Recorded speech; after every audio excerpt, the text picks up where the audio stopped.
Apa mungkin sebuah planet punya nggak cuma satu atau dua, melainkan banyak matahari? Yuk kita bayangkan apa yang akan terjadi pada kita kalau matahari tiba-tiba memutuskan untuk pecah jadi beberapa bintang kecil. Dalam pencarian planet mirip bumi di seluruh alam semesta, para ilmuwan telah menemukan bahwa sistem dengan 2 atau bahkan 3 bintang sebenarnya tidak terlalu langka. Bahkan banyak yang punya planet di zona layak huninya. Hampir setengah dari planet-planet ini bisa menampung kehidupan. Pengen banget rasanya lihat matahari terbenam di sana. Para ilmuwan bahkan mengatakan matahari kita tidak selalu kesepian dan bisa saja punya bintang pendamping yang disebut Nemesis. Mereka memperhatikan bahwa kepunahan massal di bumi terjadi setiap 27 juta tahun. Ini seperti sebuah siklus. Jadi, mereka beralih ke bintang-bintang untuk mencari tahu apa alasannya. Kemudian mereka berasumsi bahwa penyebabnya adalah bintang yang meninggalkan matahari kita sejak lama, tapi masih memengaruhi kita. Nemesis bisa ditemukan sekitar 1,5 tahun cahaya dari kita. Kedengarannya mungkin dekat ya, tapi itu hampir 24 triliun kilometer loh. Pasti seru naik mobil ke sana, cuma butuh 50 juta tahun kok. Nah, setiap kali melewati orbitnya, Nemesis bisa memengaruhi awan Oort. Awan Oort adalah area di sekitar tata surya kita tempat komet terbentuk. Keberadaannya belum terbukti, tapi para ilmuwan lumayan yakin tentangnya. Jadi, komet terbentuk di dalam awan ini dan kemudian masuk ke tata surya. Meski sangat jauh, bintang kedua dalam sistem ini bisa punya pengaruh yang besar. Tapi gimana kalau ada sistem dengan 4 bintang atau bahkan lebih? Apa mungkin? Sebenarnya, mungkin aja, tapi makin banyak objek langit yang ada di dalamnya, makin sulit jadinya. Orbitnya jadi nggak stabil dan kacau banget. Dalam mekanika bintang, ini disebut masalah trisurya. Sangat sulit memprediksi orbit objek-objek dalam sistem seperti ini.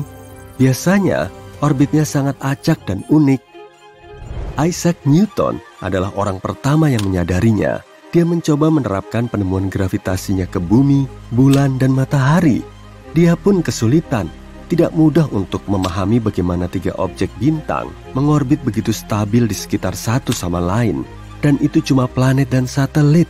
Bagaimana kalau memasukkan beberapa bintang? Aku senang ada orang lain yang mau memperhitungkannya. Aku ya. Ngomong-ngomong, kita tahu bahwa sistem trisurya sangatlah kacau. Tapi gimana kalau sistem dengan lebih banyak bintang? Itu amat sangat langka. Pada tahun 2021, NASA menemukan sistem 6 bintang. Itu nggak masuk akal. Yang pasti nggak ada planet di dalamnya. Tapi siapa tahu, mungkin kelak kita bakal nemu sistem seperti itu juga.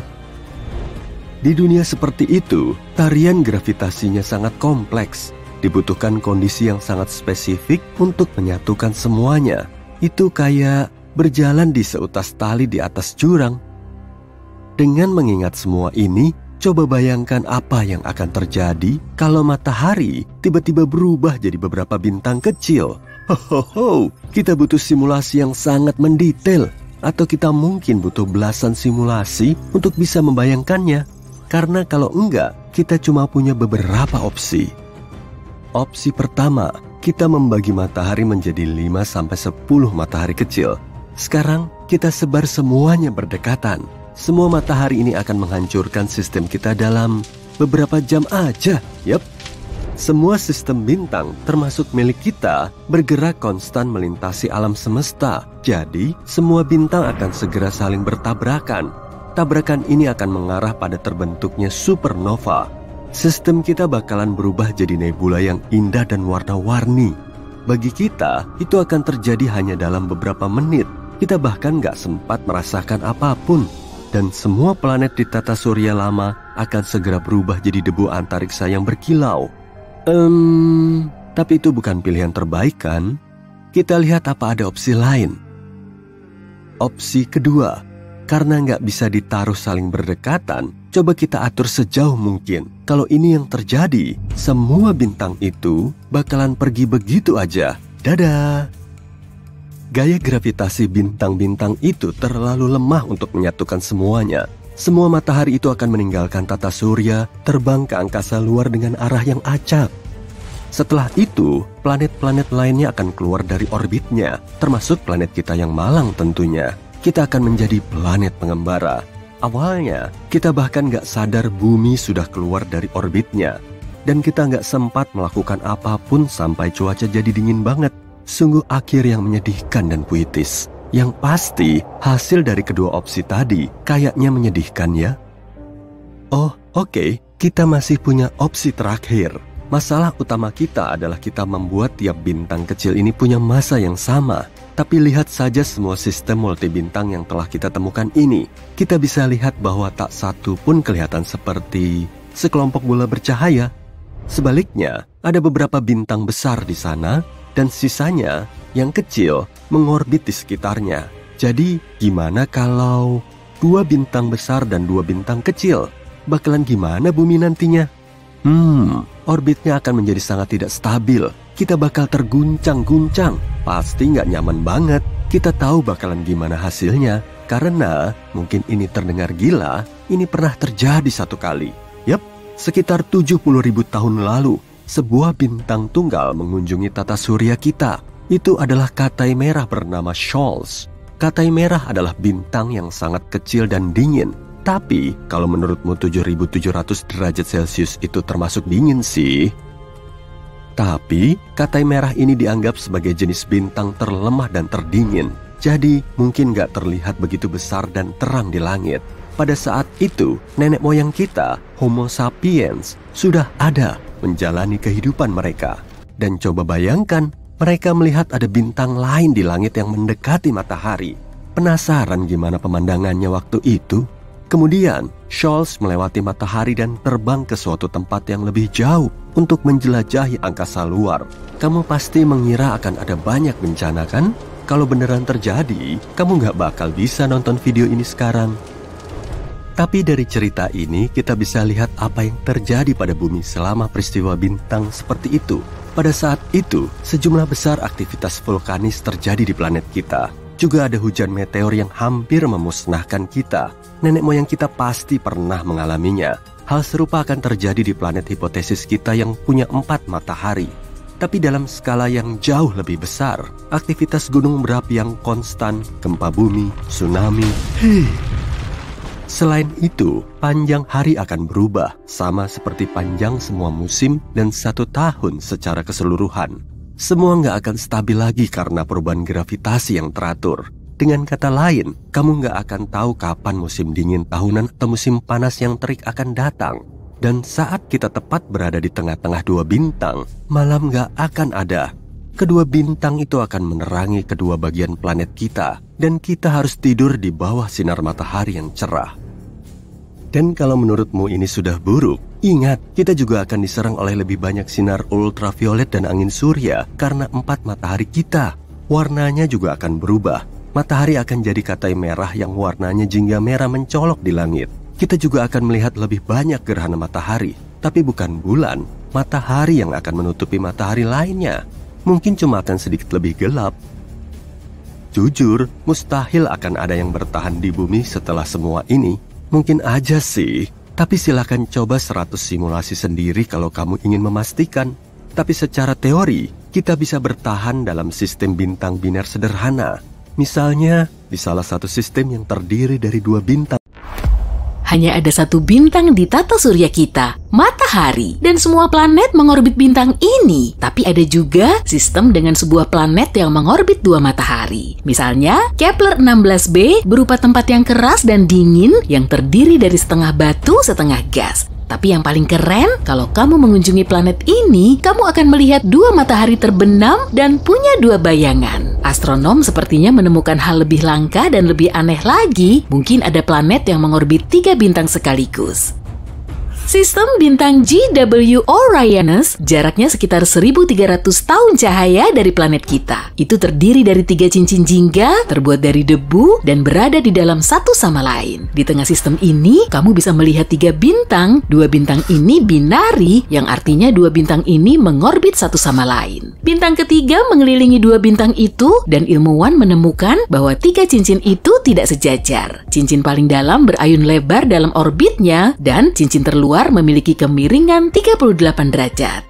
Jadi astronom memiliki dua teori. Teori pertama mengatakan putusnya cincin ini terjadi karena 3 matahari menciptakan torsi di tengah seluruh sistem. Torsi adalah gaya gravitasi yang selalu bekerja menuju pusat. Tapi beberapa waktu kemudian, teori ini dicoret. Turbulensi dalam cincin ini kurang kuat untuk membuktikan teori ini. Teori kedua mengatakan bahwa fenomena ini bisa terjadi karena sebuah planet terbentuk di dalam salah satu cincin ini. Sebuah planet muda bisa memengaruhi keseimbangan gravitasi sistem 3 cincin itu dan menjadi penyebab 3 cincin itu sangat terpisah jauh. Ada celah besar dalam awan debu dan berdasarkan ukurannya, planet yang kita bicarakan pasti berupa raksasa gas besar seukuran Jupiter.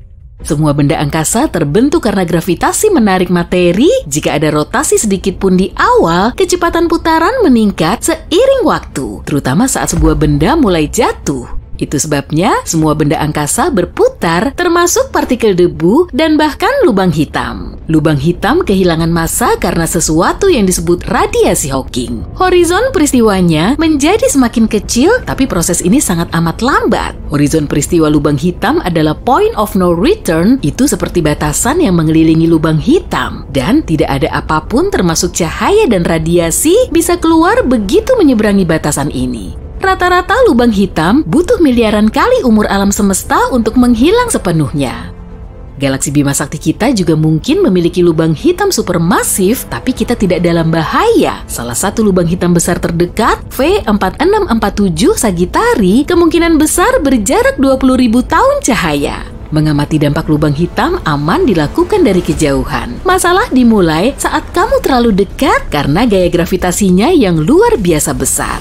Galaksi bisa saling menelan, itu salah satu cara galaksi berkembang seiring waktu. Tetangga terdekat kita disebut Andromeda dan saat ini menelan salah satu galaksi satelitnya. Dulu, Andromeda menelan setidaknya 2 galaksi satelit. Banyak gugusan bintang tersebar di seluruh galaksi ini. Andromeda pasti mencuri bintang-bintang ini dari galaksi lain. Ilmuwan akhirnya berhasil mengidentifikasi bintang-bintang itu. Bintang-bintang ini ditemukan di penggabungan galaksi yang terjadi miliaran tahun lalu.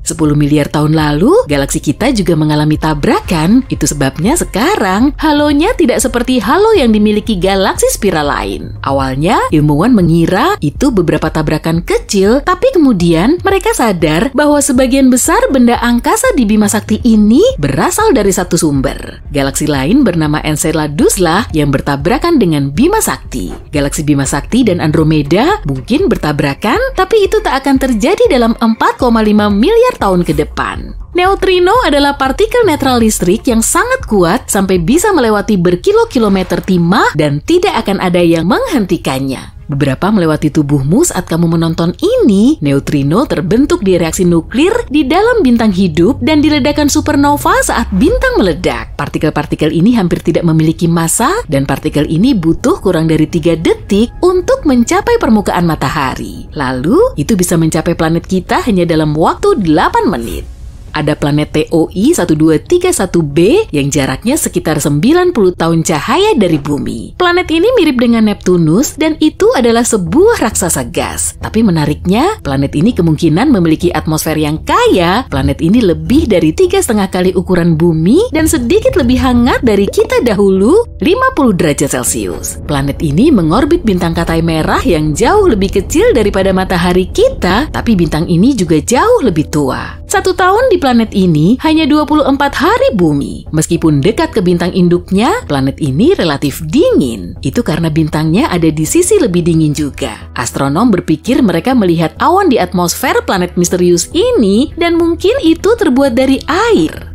Sistem bintang dan planet ini menjauh dari bumi dengan cukup cepat. Itu sebabnya ilmuwan dengan mudah mendeteksi atom hidrogen yang terlepas dari atmosfer planet ini. Ya, artinya planet ini mungkin memiliki ekor. Lubang hitam hipotetis adalah benda angkasa aneh yang merupakan kebalikan dari lubang hitam. Cahayanya sangat terang dan pertama disebutkan oleh Einstein dalam teori gravitasinya. Seringkali ilmuwan membicarakan lubang putih dalam konteks lubang cacing. Ada sebuah teori yang mengatakan lubang hitam seperti semacam titik masuk menuju terowongan yang membawamu melewati ruang dan waktu. Kalau begitu, lubang putih mungkin jalan keluar yang berada di tempat lain di alam semesta. kita. Di sisi lain, lubang putih belum tentu harus menjadi jalan keluar dari lubang cacing. Itu bisa juga tayangan ulang gerakan lambat terbentuknya lubang hitam awal.